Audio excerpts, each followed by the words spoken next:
We are going somewhere warm, somewhere quiet, somewhere that smells of vanilla, warm milk, cinnamon, and freshly baked bread. So settle comfortably into your pillow. Let your eyes close whenever they feel ready. Allow your jaw to soften. Let your shoulders become heavy and take one slow, peaceful breath and gently let it go.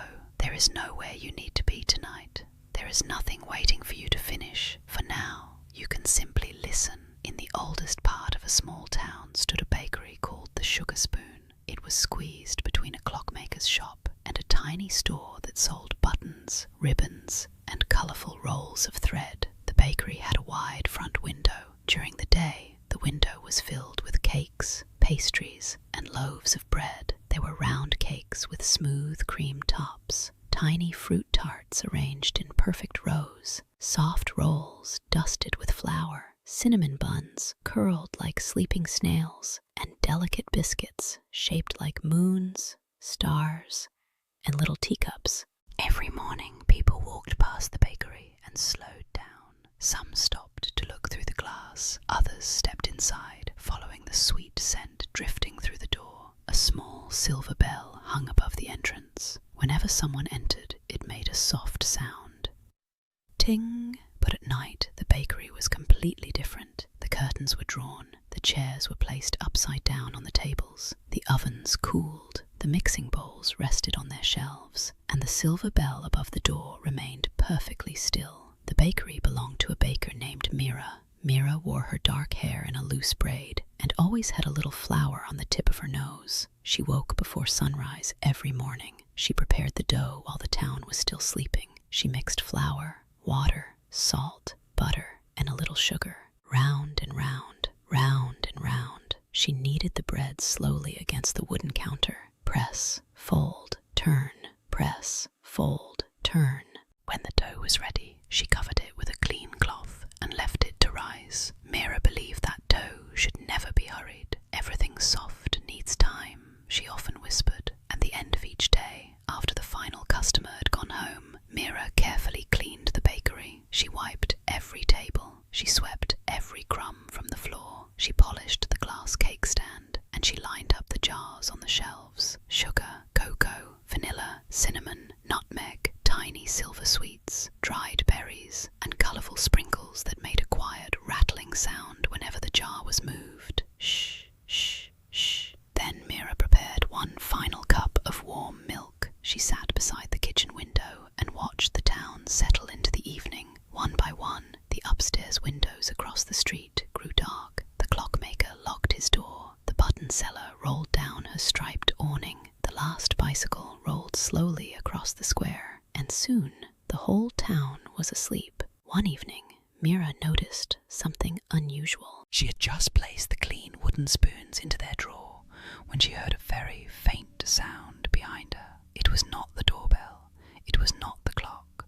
It was not the old refrigerator humming quietly in the corner. It sounded like a tiny sigh. Mira stood completely still. There it was again, a soft little sigh. Mira turned toward the cake counter. Inside the glass case stood a small vanilla cake. It had 3 pale layers, smooth cream icing, and 7 tiny strawberries arranged around the top. The cake had been baked that morning, but no one had chosen it. Now only one slice remained. Mira leaned closer. "Was that you?" she whispered. The cake did not answer. Of course it did not answer. It was a cake. Mira smiled at herself. "You must be tired," she said. She lifted the glass cover and gently placed a clean cloth over the remaining slice. Then she switched off the kitchen lights. "Good night, little cake." Mira went upstairs to her room above the bakery. She washed the flour from her hands. She changed into her softest nightclothes. Then she climbed into bed. But just as she began to fall asleep,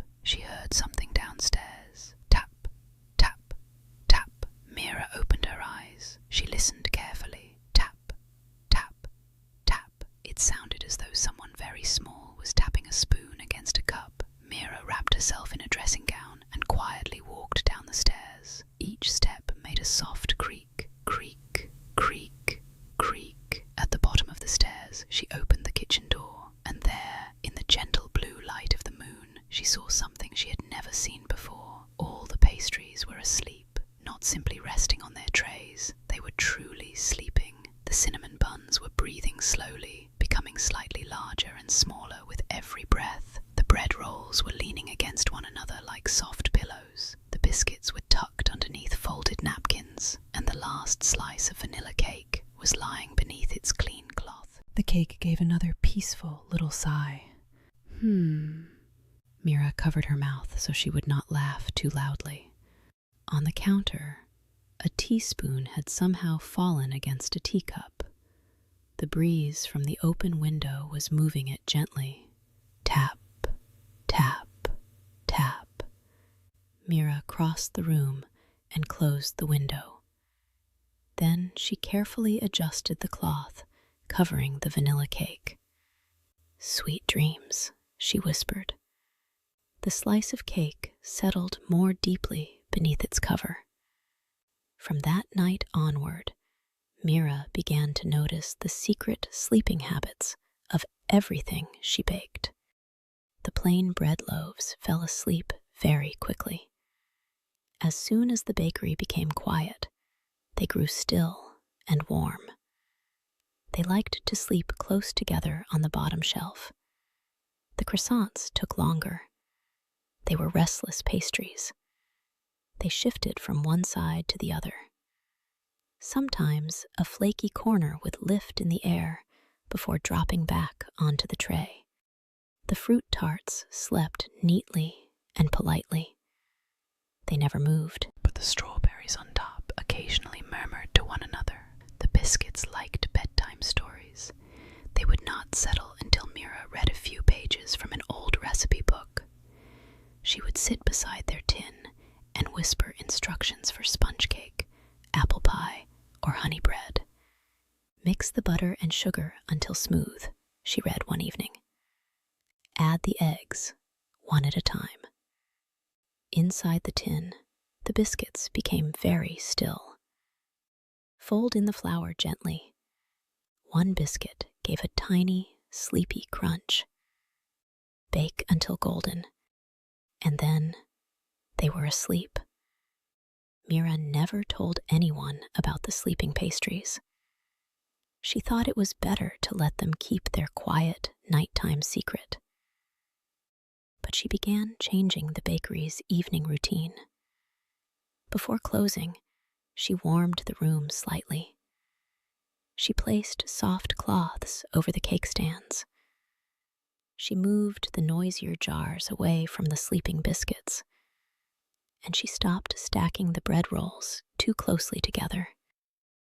"You all need room to breathe," she whispered. There was only one item in the bakery that never seemed able to sleep. It was a small, round bun called Pip. Pip had been made from sweet dough with a little honey and orange peel. He had a shiny golden top and one small raisin in the center. Pip was baked every morning with the other buns, but somehow he was never sold. Whenever a customer pointed toward him, they changed their mind. They chose a croissant or a slice of cake or a warm cheese roll. So every night, Pip remained alone on the top shelf. Mira covered him carefully, but while all the other baked goods slept, Pip stayed awake. He rolled slightly to the left, then slightly to the right. He counted the jars on the opposite shelf. 1, 2, 3, 4, 5. He listened to the kitchen clock. Tick, tock, tick, tock. He tried to close his eyes, but buns do not really have eyes, so Pip was not sure whether he was doing it correctly. One night, Mira entered the kitchen and found Pip sitting upright beneath his cloth. "You're still awake," she whispered. Pip gave a tiny wobble. "I don't know how to fall asleep," he said. His voice was soft and warm, like bread fresh from the oven. Mira pulled out a chair and sat beside him. "What happens when you try?" she asked. "I begin thinking," Pip replied. "What do you think about?" "Everything." Mira nodded. That was something she understood. "What kind of everything?" Pip thought for a moment.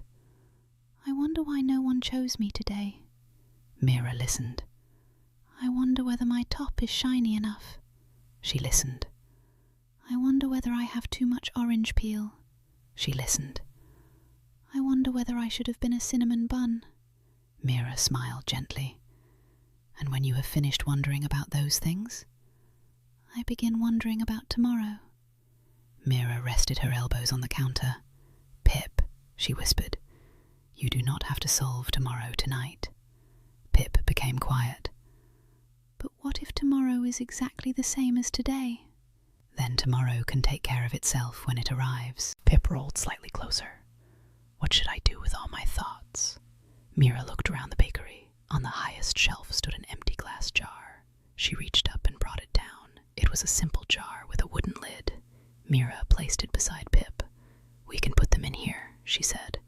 Put what in there? Your thoughts. Pip looked at the empty jar. Will they fit? We'll see. Mira removed the lid. Tell me the first thought. Pip hesitated. I am worried that nobody will choose me tomorrow. Mira pretended to lift the thought carefully from the air. She held it between her fingers. Then she placed it inside the jar. Tap. There, she whispered. Pip watched. Tell me another one. I might not be sweet enough. Mira collected the thought. She placed it in the jar. Tap. I might be too small. Tap. My raisin might be crooked. Tap. I do not know where buns go after they leave the bakery. Tap. What if the cinnamon buns are more interesting than I am? Tap. What if I never discover what I am supposed to be? Tap. Mira placed the wooden lid on the jar. All safely inside, she said. Pip looked at the jar. What happens to them now? They can stay here until morning. And then? In the morning, you may open the jar and see whether you still need them. Pip was silent for a moment. What if I don't? Then we can sprinkle them into the flour bin and make something new. Pip liked that idea. Mira carried him to a small round basket near the cooling oven. She folded a soft napkin underneath him. Another napkin went over the top. The oven was no longer hot, but a little warmth remained in the stones. It was just enough to make the corner feel cozy. Mira sat beside the basket. Now, she whispered, you can listen to the bakery becoming quiet. Together they listened. The clock ticked. Tick, tock. Tick, tock. The shelves made small settling sounds. The refrigerator hummed. The pipes inside the wall gave a gentle sigh. Outside, a little rain began tapping against the window. Tip, tap, tip, tap. Mira lowered her voice even more. The day is finished, she whispered. You have done everything you needed to do. Pip rested against the napkin. The doors are locked. Pip became still. The counters are clean. The warm air surrounded him. The bowls are resting. His thoughts felt farther away.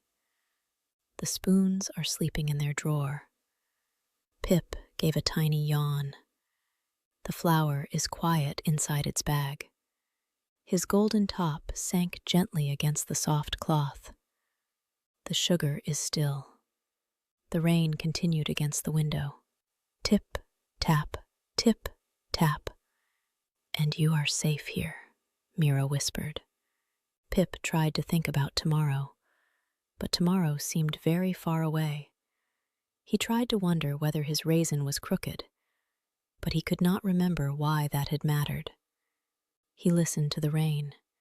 He felt the warmth of the oven stones. He smelled cinnamon, vanilla, and bread.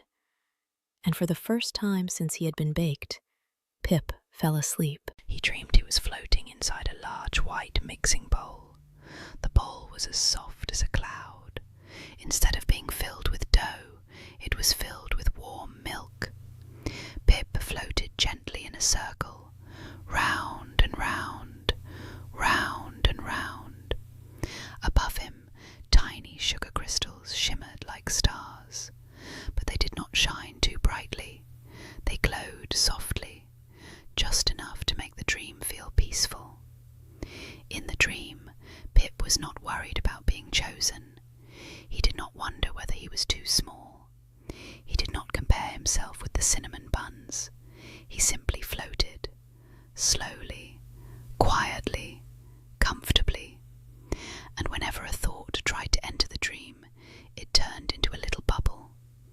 The bubble rose through the warm milk, up, up, up, then disappeared with a soft sound. Pop. Another thought became another bubble. Up, up, up, pop. And another. Up, up, up, pop. Soon there were no thoughts left, only warm milk, soft sugar stars, and the gentle movement of the bowl, round and round, round and round. The next morning, Mira came downstairs before sunrise. The bakery was dim and peaceful. She found Pip sleeping deeply inside his basket. She did not wake him. Instead, she began preparing the day's bread. She poured flour into a bowl. She added warm water, a little salt, a little yeast. Then she mixed everything together, round and round, round and round. As the sky outside grew pale, the bakery slowly filled with the scent of fresh bread. The cinnamon buns began to wake. The biscuits rustled inside their tin. The fruit tarts stretched beneath the glass cover. Finally, Pip opened his imaginary eyes. "Good morning," Mira whispered. "Good morning," he replied sleepily. "How do you feel?" Pip thought for a moment. Soft. That is a very good way for a bun to feel. Pip looked toward the glass jar. "My thoughts are still in there." "Yes. Do I have to open it?" "Only when you're ready." Pip rolled toward the jar. Mira removed the wooden lid. She looked inside. The jar appeared empty. Pip leaned closer. "Where did they go? Perhaps they became smaller while you slept. Can thoughts do that?" "Most of them do." That morning, Mira placed Pip in the center of the front window. She arranged the other buns around him. Pip's golden top shone in the morning light. His raisin was still slightly crooked, but Pip no longer minded. Soon, the silver bell above the bakery door rang. Ting! A woman entered with a small child wearing a yellow coat. The child looked through the glass case. Mira waited. The child pointed directly at Pip. "That one, please." Pip felt a tiny jump of surprise. Mira smiled. An excellent choice. She lifted Pip carefully from the tray. She placed him inside a small paper bag. Before folding the bag closed, she leaned closer. "Remember," she whispered, "you do not have to solve tomorrow tonight." Pip gave a small, happy wobble. Then he left the bakery with the child in the yellow coat. That evening, Mira placed the empty thought jar back on the highest shelf. From then on, whenever one of the pastries could not sleep, Mira brought down the jar. Sometimes the croissants filled it with restless thoughts. Sometimes the cakes worried that their decorations were not perfect. Sometimes a loaf of bread wondered whether it had risen enough. Mira listened to each worry. One by one, she placed them inside. Tap, tap, tap. Then she closed the lid, and the bakery grew quiet. Perhaps you have a few thoughts that are keeping you awake tonight. Thoughts about today. Thoughts about tomorrow. Thoughts about something you said, something you forgot, something you still need to do. You do not have to push those thoughts away. You do not have to argue with them. Just imagine a clear glass jar beside your bed. It has a smooth wooden lid, and it is empty, waiting patiently. Take the first thought. You do not have to explain it. You do not need to fix it. Just place it inside. Tap. Take another thought. Place it in the jar. Tap. Anything unfinished can go inside. Tap. Anything uncertain. Tap. Anything heavy. Tap. Anything that belongs to tomorrow. Tap. Now gently place the lid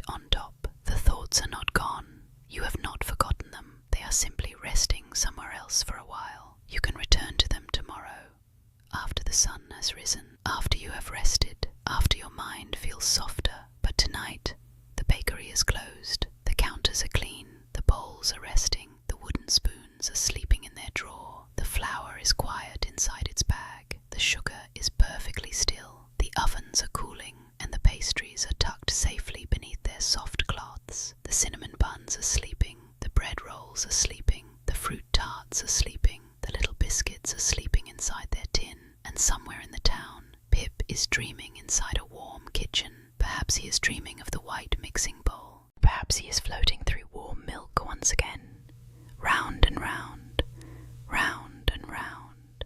Outside the bakery, the streets are empty. The clockmaker's shop is dark. The ribbons in the button store hang without moving. The silver bell above the bakery door is still. Nothing needs to enter. Nothing needs to leave. Everything can remain exactly where it is, and you can remain exactly where you are. Comfortable, warm, safe. Your pillow supporting your head, your blanket resting gently across your body. Your breathing slow and natural. In and out, in and out. The day is finished. You have done enough. You have carried enough. You have thought enough. Tomorrow does not need you yet. For now, let every sound become softer. Let every thought become quieter. Let the bakery fade gently into the distance. The shelves, the jars, the cakes, the warm ovens, all becoming softer, farther away, quieter and quieter. The pastries are sleeping. The town is sleeping. And now you may sleep.